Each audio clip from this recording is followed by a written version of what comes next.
صدیق بھائی تھوڑا سا بتائیے گا، آج جو کانفرنس ہو رہی ہے آسما جہانگیر آڈیٹوریم میں ہو رہی ہے، اور آسما جہانگیر صاحبہ جو گروپ ہے میرے خیال سے یہ اصل میں تو اسی کے خلاف ہو رہی ہے، تو کیا آسما جہانگیر کی جو روح ہے اس کو سکون ملے گا اس سے؟ دیکھیں یہ بڑی آپ نے بالکل درست بات کی، اور یہ بڑی تکلیف دہ صورتحال ہے جہانگیر صاحب، یہ بڑی تکلیف دہ صورتحال ہے۔ اگر آپ دیکھیں نا کہ آسما جہانگیر صاحبہ جو آج میں نے گفتگو بھی کی، اگر آپ اندر تھے اور آپ نے سنی ہو جو میں نے بات کی،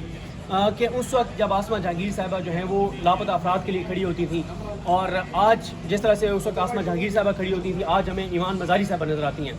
وہ اسی طرح سے آسما جہانگیر صاحبہ کی طرح لاپتہ افراد کے لیے، پاکستان میں آئین کی بحالی کے لیے، قانون کی بحالی کے لیے وہ کھڑی ہیں۔ تو اس وقت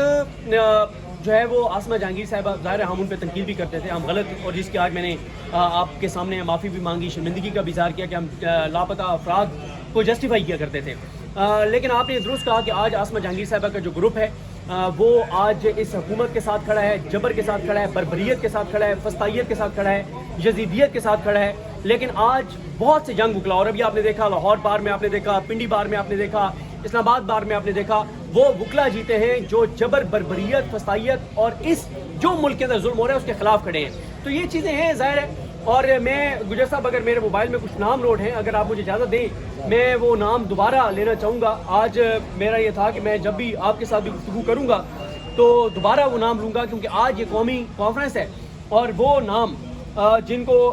جبری طور پہ جو ہے وہ گمشدہ کیا گیا، جن کو نوکریوں سے نکلوایا گیا، چاہے وہ تحریک انصاف کے دور میں، عمران خان صاحب کے دور میں، یا اب، تو ان سب کو ہمیں آج اس موقع کے اوپر خراج تحسین پیش کرنا چاہیے۔ اور خاص طور پہ میں آغاز کروں گا ارشد شریف صاحب سے، کیونکہ ان کی جان چلی گئی، وہ شہید ہو گئے، اور اپنے ایک پاکستان کے لیے وہ بات کر رہے تھے، پاکستان کو بچانے کی بات کر رہے تھے، پاکستان کو آگے لے جانے کی بات کر رہے تھے۔ اس کے علاوہ عمران ریاض خان صاحب جو جبری طور پر گمشدہ رہے، ان کے اوپر ظلم ہوا، جبر ہوا، بربریت ہوئی، اور سمیع ابراہیم صاحب جبری طور پر گمشدہ کیے گئے، اور یہ مقبول جان صاحب جبری طور پر گمشدہ کیے گئے، پھر ایک بار گرفتار ہوئے، اور متی اللہ جان صاحب جبری طور پر گمشدہ کیے گئے، پی ٹی آئی کے دور میں بھی، پی ایم ایل این کے دور میں بھی، ثاقب بشیر صاحب ان کو اٹھایا گیا تھا متی اللہ جان صاحب کے ساتھ، آفتاب اقبال صاحب جبری طور پر گمشدہ کیے گئے، اور پھر ابھی آپ کو پتا ہے باہر بھی ان کو ایک بار ڈیٹین کیا گیا، پھر اسی طرح سے ایاز امیر صاحب کو ٹارچر کیا گیا، ان کے اوپر تشدد کیا گیا، پھر اسی طرح سے جمیل فاروقی صاحب کو جبری طور پہ گمشدہ کیا گیا، اور یہ بھی نام لے رہا ہوں، ان میں سے موسٹلی جو ہیں وہ جبری طور پہ گمشدہ بھی ہوئے، اور وہ ان کو جو ہے وہ نوکریوں سے بھی نکلوایا گیا۔ پھر شاکر عظیم لغاری صاحب ہیں ابھی توہین مریم نواز میں، وہ جبری طور پہ گمشدہ ہوئے، پھر اسی طرح سے شاکر عوان پرومیننٹ جرنلسٹ ہیں، ان کو جبری طور پہ گمشدہ کیا گیا۔ اسد طور پی ٹی آئی کے دور میں بھی ان کے ساتھ ہوا، اور ابھی نون لیگ کے دور میں بھی وہ جبری طور پہ گمشدہ بھی ہوئے، اٹھائے بھی گئے، ٹارچر بھی ہوئے، یہ سب کچھ ہوا۔ شاہد اسلم صاحب پی ٹی آئی کے دور میں وہ گرفتار ہوئے۔ آغا شیخ سرور ابھی ان کو جبری طور پہ گمشدہ کیا گیا تھا، ٹارچر کیا گیا۔ پھر میں نے وہاں بھی بات کی تھی، دوبارہ یہ بات کرنا چاہوں گا کہ جو پی ٹی آئی کے دور میں بھی جن کو نوکریوں سے نکلوایا گیا، اور میں اس لیے کہتا ہوں کہ تحریک انصاف کو بھی آج اس بات کا اعتراف کرنا چاہیے کہ ان کو بھی اس بات کو وہ اعتراف کرتے بھی ہیں، اور کرنا بھی چاہیے کہ یہ کوئی بہانہ نہیں ہے، یہ کوئی بات نہیں ہے کہ ہم تو بے اختیار تھے، جو کر رہی تھی اسٹیبلشمنٹ کر رہی تھی، حکومت بھی اتنی ہی ذمہ دار ہے۔ اور میں اس لیے کہہ رہا ہوں آج بھی ہم جہاں اسٹیبلشمنٹ کو کرٹیسائز کرتے ہیں، وہاں پہ اس حکومت کو بھی آپ کرٹیسائز کریں، یہ بھی برابر کے شریک ہیں، یہ اس سے زیادہ شریک ہیں، ورنہ کل کو کیا ہوگا، نون لیگ بھی مزے سے کہہ دی گی ہم تو اس کو کچھ نہیں کر رہے تھے، جو کر رہی تھی اسٹیبلشمنٹ کر رہی تھی۔ تو عمران خان صاحب کے دور میں جن کو آف ایئر کروایا گیا تھا، اس میں نصرت جاوید صاحب تھے، اس میں حامد میر صاحب تھے، اس میں متی اللہ جان صاحب تھے، اور ابھی کاشف عباسی صاحب جو ہیں وہ آف ایئر ہیں۔ دیگر جو جرنلسٹ جن کے اوپر ظلم بھی ہوا، ان کو نوکری سے نکلوایا گیا، کچھ ملک سے باہر بھی ہیں، اس میں ثابت شاکر صاحب ہیں، عارف امید بھٹی صاحب ہیں، ہارون الرشید صاحب ہیں، بیرسٹر احتشام صاحب ہیں، محیط پیرزادہ صاحب ہیں، وجاہت سعید خان صاحب ہیں، احمد نورانی صاحب ہیں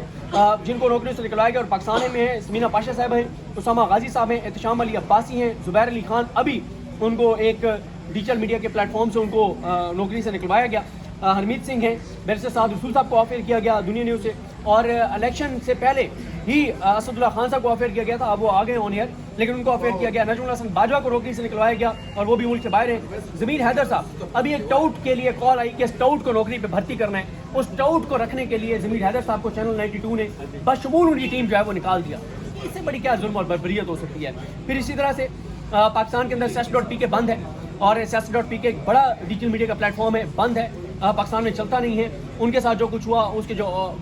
چلاتے تھے، اس کو دیکھتے تھے، عدیل حبیب صاحب وہ ملک سے باہر ہیں، ان کے اوپر کیسز بنے۔ پھر اسی طرح سے جو ہمارے یہاں پہ ابھی کچھ دیر پہلے موجود بھی تھے حسنین رفیق، نیا پاکستان بڑا پرومیننٹ یوٹیوب چینل ہے، ان کے گھر کی چار دیواری کا تقدس پامال کیا گیا. باقی جو آپ لوگ سارے یہاں پہ موجود ہیں، یوٹیوب کر رہے ہیں، ڈیجیٹل میڈیا کر رہے ہیں، آپ لوگوں کو ایشوز ہوتے ہیں. کتنے ہمارے دوست جو ہیں وہ مختلف پروٹیسٹ جو ہوئے، احتجاج ہوئے، آپ لوگ کوریج کر رہے تھے، آپ لوگوں کے ساتھ جو سختیاں ہوئیں، تو یہ وہ افسوسناک صورتحال ہے جو پاکستان کے اندر ہے. جو یہ 2 روزہ قومی کانفرنس ہے، میں یہ سمجھتا ہوں کہ یہ بہت ایک امپورٹنٹ ایونٹ ہے. کیوں؟ اس کے اندر یہ ایسے ہی ہے کہ جیسے آپ ایک ڈاکٹر کے پاس جاتے ہیں اور ڈاکٹر کے پاس جاتے ہیں اور آپ اس کو بیماری بتاتے ہیں، پھر ڈاکٹر ٹیسٹ کراتا ہے، ڈائگنوز کرتا ہے، وہ کہتا ہے یہ بیماری ہے، اب اس کا یہ علاج کرنا پڑے گا. آج کی یہ کانفرنس اور کل جو یہ کانفرنس ہونے جا رہی ہے، یہ 2 روزہ کانفرنس، یہ بیسیکلی بہت سے ڈاکٹرز بیٹھ کر اور پاکستان کو لاحق بیماریوں کو ڈسکس کر رہے ہیں کہ اس وقت کون کون سی بیماریاں پاکستان کو لاحق ہیں، جو پاکستان کو کمزور کر رہی ہیں، جو پاکستان کو کھوکھلا کر رہی ہیں، جو پاکستان کی بقا اور سلامتی کے لیے، پاکستان کی زندگی کے لیے خطرناک ہیں. تو ان بیماریوں کو ڈسکس کرنے کے بعد، ان کو ڈائگنوز کرنے کے بعد ایک علاج جو ہے وہ تجویز کیا جائے گا. اور وہ علاج تجویز کیا جائے گا کہ اگر پاکستان کی بقا اور سلامتی چاہیے، پاکستان کو بچانا ہے، پاکستان کو آگے لے کر جانا ہے اور ان بیماریوں سے نکالنا ہے، تو پھر آپ کو یہ چیزیں کرنی پڑیں گی. اور ان چیزوں کے بارے میں آج یا کل لائحہ عمل دیا جائے گا. تو یہ بہت امپورٹنٹ کانفرنس ہے. یہ کسی پولیٹیکل پارٹی کی نہیں ہے، یہ ان محب وطن، درد دل رکھنے والے پاکستانیوں کی کانفرنس ہے جو پاکستان کو بچانا چاہتے ہیں، پاکستان کو آگے لے جانا چاہتے ہیں. کل مبارک بلوچ بھی آ رہی ہے، کل ہونے دیں گے ایونٹ؟ دیکھیں، یہ ایونٹ مجھے آج بھی ہوتا ہوا سچی بات ہے نظر نہیں آ رہا تھا، بلکہ کل رات کو یا پتہ نہیں آج صبح آپ لوگوں سے بات ہو رہی تھی. ہمارا ایک ڈیجیٹل میڈیا کا گروپ ہے، اس میں بھی میں نے یہ رائے دی تھی کہ مجھے نہیں لگتا تھا کہ آج یہ کانفرنس ہونے دی جائے گی. لیکن اس وقت جو ہے وہ باہر صبح سے پولیس نہیں تھی، پولیس آنا شروع ہو گئی ہے. تو یہ ہو سکتا ہے کہ آج جب یہ کانفرنس ختم ہو تو اس کے بعد اس کو اس ہوٹل کا، اس ہال کا گھراؤ کر لیا جائے اور کل کسی کو کانفرنس میں نہ آنے دیا جائے. لیکن میں آپ کو بتاؤں اس وقت تک جو ہمیں نظر آ رہا ہے، تحریک تحفظ یعنی پاکستان کی لیڈرشپ ڈٹی ہوئی ہے. محمود خان اشرف زئی صاحب ہوں، علامہ راجہ ناصر عباس صاحب ہوں، یا جو اخندزادہ حسین صاحب ہوں، اسد کیسر صاحب ہوں، سلمان اکمل راجہ صاحب ہوں، بیرسٹر گور صاحب ہوں، یہ سب جتنی قیادت ہے تحریک تحفظ یعنی پاکستان کی، تو کل بہت بڑا یہاں پہ تماشا لگے گا اگر کل اس کانفرنس کو نہ ہونے دیا. لاسٹ کوسچن، اسما شیرازی صاحبہ نے آج عمران ریاض خان پہ تنقید کی. انہوں نے افسار عالم پہ تنقید کی کہ جو عہدے لے کے دوبارہ صحافت میں آ گئے ہیں، فہد حسین آ گئے ہیں اور بھی بہت سے لوگ ہیں. ان کو تو وہ ابھی بھی صحافی مانتی ہیں، لیکن عمران ریاض پہ انہوں نے کہا جی کہ ایسے لوگوں کو بائیکاٹ کرنا چاہیے. یار بات یہ ہے کہ میں اس پہ آج بات اس لیے نہیں کروں گا، میں نے اسٹیج پہ بھی یہ بات کی، ہم اسکور سیٹل کر سکتے ہیں. عمران ریاض خان صاحب نے جو قربانیاں دی ہیں، ان سے زیادہ قربانی ایک ہی ہے اور وہ ہے ارشد شریف صاحب کی، جنہوں نے اپنی جان دے دی. اور عمران ریاض خان صاحب بھی موت کے منہ سے واپس آئے ہیں، موت کو بڑے قریب سے دیکھ کے آئے ہیں. لیکن یہ کیونکہ 2 روزہ قومی کانفرنس ہے اور یہاں پہ ہم بات پاکستان کی کر رہے ہیں، تو اس لیے میں نے وہاں بھی یہی عرض کیا تھا کہ ہم پرسنل اسکور سیٹل نہیں کریں گے یا کسی کو جواب نہیں دیں گے، آگے چلیں، کوئی مسئلہ نہیں. عمران ریاض خان صاحب کو جو اللہ تعالیٰ نے عزت دی ہے وہ پورا پاکستان جانتا ہے اور ہم تو دیکھتے ہیں. میں کئی بار حوالہ دے چکا ہوں، ہمارے ایک سینئر جرنلسٹ ہیں سہیل خان صاحب، دی نیوز سے ہیں، تو ان کے بھائی کی ڈیتھ ہوئی تو میں نوشہرہ گیا، ان کے وہاں پہ گاؤں، نوشہرہ کے پاس ان کا گاؤں ہے، تو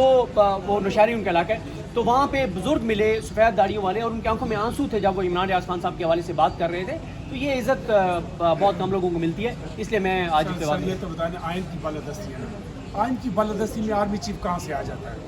دیکھیں یہی مسئلہ ہے پاکستان کا. آپ کے آنے سے پہلے ہم یہ بات کر چکے ہیں کہ تحریک انصاف بھی آج کہتی ہے کہ ہم بے اختیار تھے، اس وقت آرمی چیف سب کچھ کر رہے تھے. کل کو نون لیگ بھی کہے گی ہم تو بے اختیار تھے، اس وقت آرمی چیف سب کچھ کر رہے تھے. وہ پرانے آرمی چیف ریٹائر ہو گئے، یہ بھی ریٹائر ہو جائیں گے. لیکن ہمیں جہاں پہ ہم اسٹیبلشمنٹ کو کرٹیسائز کرتے ہیں وہاں پہ حکومت کو بھی برابر کرٹیسائز کرنا چاہیے، کیونکہ راستوں تو حکومت فراہم کر رہی ہے، حکومتی ادارے فراہم کر رہے ہیں. اگر کسی کو جبری طور پہ گمشدہ کیا جاتا ہے، اٹھایا جاتا ہے، تو یہ اٹارنی جنرل منصور عثمان عوان جیسے لوگ جا کے اس کو جسٹیفائی کرتے ہیں، یہ ایڈوکیٹ جنرل جا کے جسٹیفائی کرتے ہیں، پروسیکیوشن جا کے جسٹیفائی کرتی ہے، یہ ساتھ ملے ہوئے ہوتے ہیں، یہ سب برابر کے شریک ہیں، سب پہ بات کرنی چاہیے. اور الٹیمیٹلی وہ جو اطہر من اللہ صاحب کہتے تھے کہ ذمہ داری حکومت وقت کی ہے، لوگوں نے ان کو ووٹ دیا، ان کو تو لوگوں نے ووٹ بھی نہیں دیا نا، یہ تو قابض ہیں، ان کو تو قبضہ پاکستان کا دیا گیا ہے، جس کی وجہ سے پاکستان جو ہے وہ کمزور ہو رہا ہے. صدیق جان بھائی، ماضی میں بھی پاکستان تحریک انصاف اسی طریقے سے پریس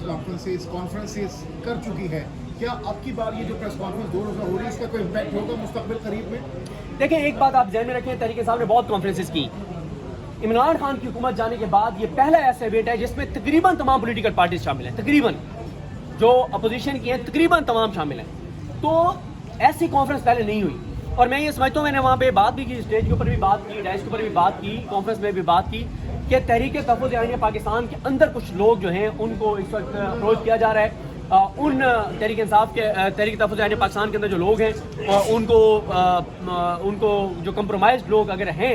ان کو توڑا جائے گا اور کمزور کیا جائے گا تحریک تحفظ جامعہ پاکستان کو. دیکھیں اگر تحریک تحفظ جامعہ پاکستان جتنا بڑا یہ پلیٹ فارم ہے، یہ پلیٹ فارم جو ہے یہ اتنا امپورٹنٹ ہے کہ اس میں دیکھیں اب ایک تاجر ہے، وہ تحریک انصاف اگر وہ سمجھتا بھی ہے کہ تحریک انصاف ہی کر رہی ہے تو تحریک انصاف میں شامل نہیں ہو سکتا، وہ تاجر ہے. لیکن یہ جو موومنٹ ہوتی ہے یہ تحریک ہوتی ہے. اس تحریک میں صحافی بھی شامل ہوں گے، آپ ڈیجیٹل میڈیا والے بھی شامل ہوں گے، آپ آگے بڑھ کے نعرے بھی لگا رہے ہوں گے. کوئی موومنٹ ہے، یہ تحریک ہے، یہ پاکستان کو بچانے کی تحریک ہے. یہ بہت ہی اس نظام کے لیے خوفناک پلیٹ فارم ہے. اگر یہ پلیٹ فارم اور اس کی لیڈرشپ اپنے ساتھ اور پاکستان کے لوگوں کے ساتھ مخلص ہوئی تو یہ تحریک عید کے بعد آپ کو بہت بڑے پیمانے پر نظر آئے گی. لاکھوں کروڑوں لوگ اس میں شامل ہوتے ہوئے نظر آئے گے. کچھ عرصہ پہلے، کچھ دن پہلے مولانا فضل الرحمان کے حوالے سے خبر دی تھی کہ وہ آج کے جو کانفرنس ہے اس میں شرکت نہیں کریں گے، اور آج وہی دیکھا ہم نے کہ ان کی ایبسنس دیکھی گئی. تو مستقبل میں جب یہ تحریک مزید زور پکڑے گی کہ مولانا نمائندگی کریں گے یا پھر وہ نکل جائیں گے اس تحریک سے؟ دیکھیں مولانا صاحب کی دو چیزیں ہیں. ایک ہے یہ ایک ریالٹی ہے کہ تحریک انصاف کے بعد اگر کسی کے پاس اسٹیٹ پاور ہے تو مولانا فضل الرحمان ہے. دوسری آپ کو حقیقت تسلیم کرنی پڑے گی، اگر مولانا فضل الرحمان تحریک انصاف کے ساتھ سڑکوں پر آ جائیں تو گولی نہیں چل سکتی، وہ چیز نہیں ہو سکتی جو تحریک انصاف کے ساتھ صرف ہو سکتی ہے. تیسری بات آپ کو یہ گراؤنڈ ریالٹی تسلیم کرنی پڑے گی کہ مولانا فضل الرحمان ساتھ ہو تو جو کام ایک سال میں ہونا وہ ایک ماہ میں ہو جائے گا. لیکن وہاں پہ یہ بھی ایک افسوسناک صورتحال ہے کہ مولانا فضل الرحمان صاحب کے تحفظات ہیں تحریک تحفظ یعنی پاکستان کے اوپر. مولانا فضل الرحمان میری سورسز یہ کہتے ہیں کہ انہوں نے کہا تھا کہ اگر آج تحریک تحفظ یعنی پاکستان کے پلیٹ فارم سے آپ یہ پروگرام نہ کریں تو میں آ جاؤں گا. ان کے کچھ تحفظات ہیں، تحریک انصاف کے ساتھ ان کے کچھ اختلافات ہیں، لیکن میں یہ سمجھتا ہوں کہ مولانا فضل الرحمان صاحب تحریک انصاف کے ساتھ اختلافات کی بنیاد پہ اگر اس پلیٹ فارم کے ساتھ نہیں آ رہے تو اپنا سیاسی طور پہ نقصان کر رہے ہیں. اس وقت جو بھی تحریک تحفظ یعنی پاکستان کے ساتھ کھڑا ہوگا، کوئی عام پاکستانی بھی کھڑا ہوگا تو وہ ہمیشہ پاکستان میں آنے والی ٹائم میں تاریخ میں وہ حوالہ دیا کرے گا کہ میں اس موومنٹ کے ساتھ تھا جو پاکستان کو بچانے کی موومنٹ تھی. اور ایک چیز اور دیکھیں، آج کی جو اب تک آپ سب نے کور کیا ہے، جو سوشل میڈیا پہ لوگ ہیں انہوں نے دیکھا ہوگا، وہ دیکھ رہے ہوں گے، ایک بھی ایسی تقریر نہیں ہوئی جس میں آئین سے ہٹ کے کوئی بات کی گئی ہو، قانون سے ہٹ کے کوئی بات کی گئی ہو، دہشت گردی کی بات کی گئی ہو، اسلحہ اٹھانے کی بات کی گئی ہو، قانون ہاتھ میں لینے کی بات.